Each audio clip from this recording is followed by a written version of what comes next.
This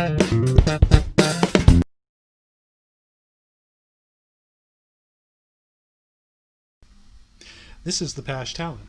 Again, all metal construction, various ways of adjusting your needle depth, and of course, it's a gravity, it's a suction feed.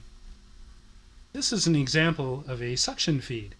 This is the cup, which is attached to the airbrush, and then of course the air comes in through here, through a needle, and it has the same type of action.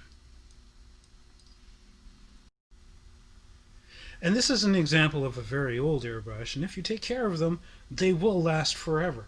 This is a Pash VL1.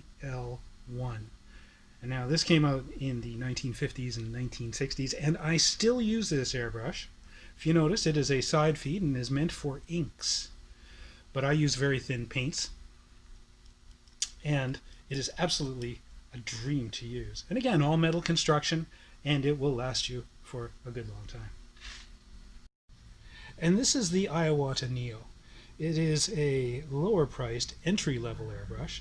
Again, it has the gravity feed. The paint comes in through the top, the air comes in through the bottom, and of course it is a dual action so that you can paint whatever you want with as much paint as you want as you need. I think this is a good training airbrush. And again, with the all-metal construction, it'll clean up with lacquer thinners or Windex or whatever else you want to use as a thinner, and is relatively trouble-free.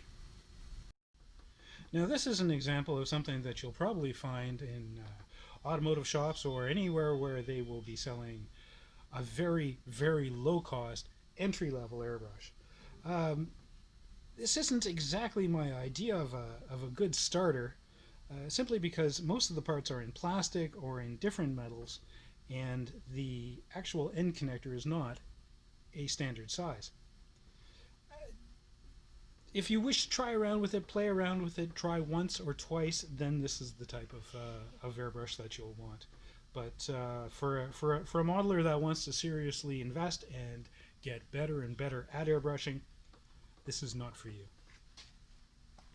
Now, people kind of smile at me when I say I use this as an airbrush, but yes, I do use this as an airbrush.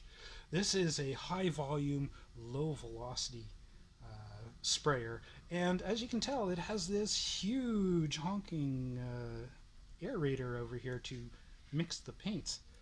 I do use this quite a bit for the big projects. I have painted garages, cars, the side of an airplane, all sorts of things. And I find that this is